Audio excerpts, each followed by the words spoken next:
Jika bicara lini belakang yang kokoh, pasti bicara pemain dengan postur tinggi menjulang dan kekar. Tak hanya itu saja sih, pengalaman dan ketenangan yang mumpuni juga diperlukan. Tak dipungkiri pertahanan timnas Indonesia selama ini mendambakan sosok pemain seperti itu. Timnas Garuda pun kemudian rela menjalankan program naturalisasi demi mendapatkan sosok bek yang didambakan. Bahkan, jumlahnya kini akan terus bertambah. Lalu jika stok bek naturalisasi timnas menumpuk, bagaimana Sinteyong nanti meramunya?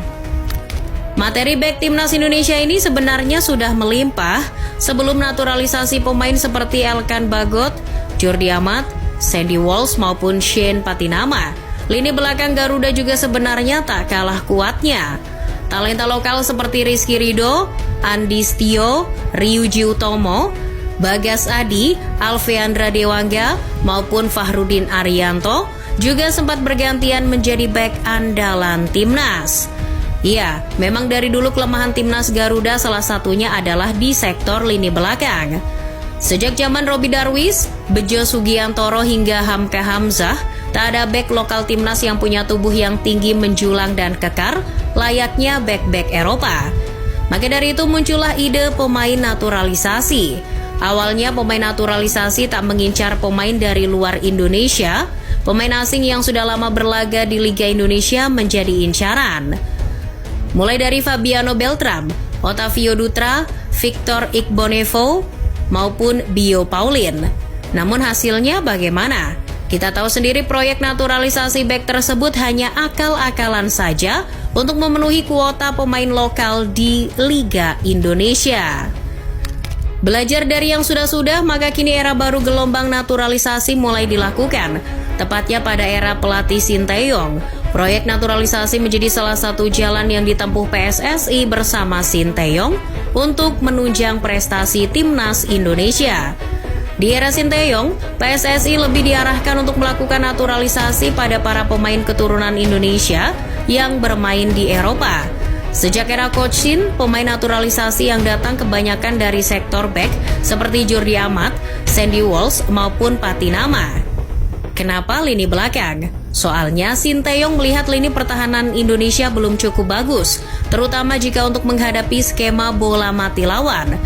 Pada saat set piece bola mati seperti sepak pojok, timnas kerap kecolongan ketika harus berduel bola-bola atas, khususnya melawan tim yang punya postur tubuh tinggi. Masalah postur tubuh yang kurang begitu tinggi yang dimiliki pemain asli Indonesia berusaha Sinteyong atasi dengan menaturalisasi pemain keturunan di posisi lini belakang dengan postur yang tinggi. Selain itu, naturalisasi yang dilakukan Sinteyong juga ditujukan untuk menunjang sistem bermainnya, seperti halnya posisi fullback. Tak dipungkiri timnas kini punya fullback lokal bertalenta seperti Arhan dan Asnawi. Akan tetapi Coach Shin menganggap itu tak cukup. Ia tak bisa mengandalkan Arhan dan Asnawi secara terus-menerus. Butuh sosok lain yang menjadi alternatif. Maka dari itu, Walsh dan Patinama disiapkan untuk bisa menambah variasi di lini pertahanan timnas. Lalu di bek tengah ada duet Jordi Amat dan Elkan Bagot. Mereka berdua tak usah diragukan lagi pengalamannya di Eropa. Meski Jordi Amat sudah senior, namun Amat masih bisa berada pada level yang prima. Apalagi ditambah Bagot, pemain yang mentas di Championship bersama Ipswich Town. Jangan salah, jika Coach Shin hanya asal-asalan menampung pemain naturalisasi. Pasalnya semua pemain yang disetujuinya untuk membela timnas punya syarat khusus. Kriteria itu diungkapkan sendiri oleh Sinteyong. Menurutnya ia tak bisa memutuskan atas dasar klub apa yang dibela atau nama besar si pemain. Sinteyong tetap harus melihat beberapa kali si pemain itu bermain secara langsung. Begitupun ketika kini Coach Shin dihadapkan pada penambahan bek naturalisasi baru lagi. Seperti halnya Kevin Dix, Jay Itzes maupun Nathan Jo Aon. Komite Eksekutif PSSI, Arya Sinulinga, mengungkapkan alasan sebenarnya kenapa menumpuk pemain naturalisasi di lini belakang. Arya menjelaskan PSSI tidak asal mencari pemain untuk dinaturalisasi.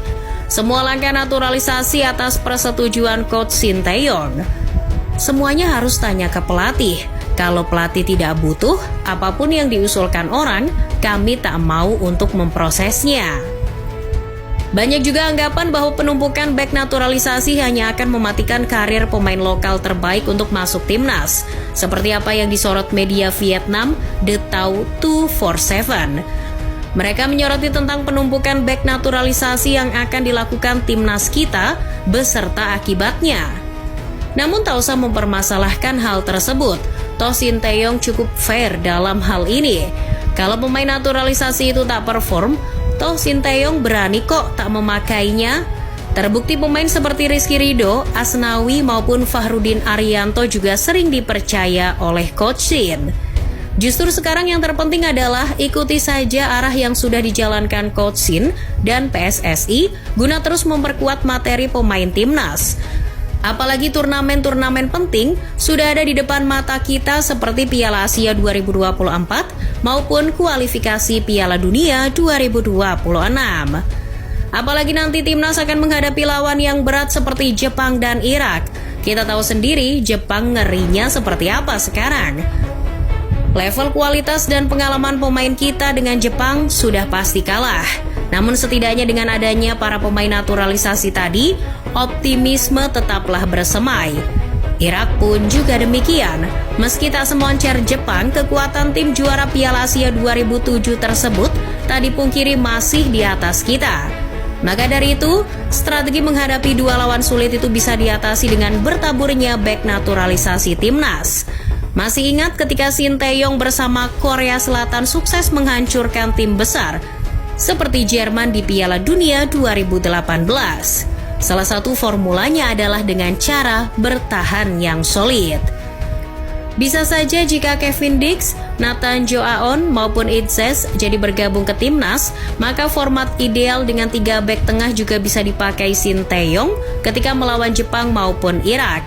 Kombinasi Bagot, Ahmad dengan Dix, Itzes, Nathan bisa jadi solusi. Formula ideal lain bisa juga menggunakan 4 back dengan 4-4-2 compact defense. Dalam format itu 2 sayap yang dipakai bukan bertipikal menyerang, mereka juga bisa rajin pressing dan turun ke bawah. Mereka juga fleksibel untuk bergerak ke area tengah agar celah pertahanan tetap rapat. Nah, di situ kita bisa meniru dengan memasang Sandy Walsh di sayap kanan serta Patinama di sayap kiri. Artinya Asnawi dan Arhan tetap dipakai sebagai bek sayap. Kemampuan Arhan dengan strategi lemparan ke dalamnya sayang kalau tak dipakai. Ya, artinya semua naturalisasi bek yang dilakukan timnas selama ini berkorelasi dengan kebutuhan yang direncanakan Sinteyong. Kalau kata Ketua PSSI Erick Thohir, gak kaleng-kaleng dan gak asal-asalan. Jadi, tetaplah optimis dan teruslah maju Garudaku.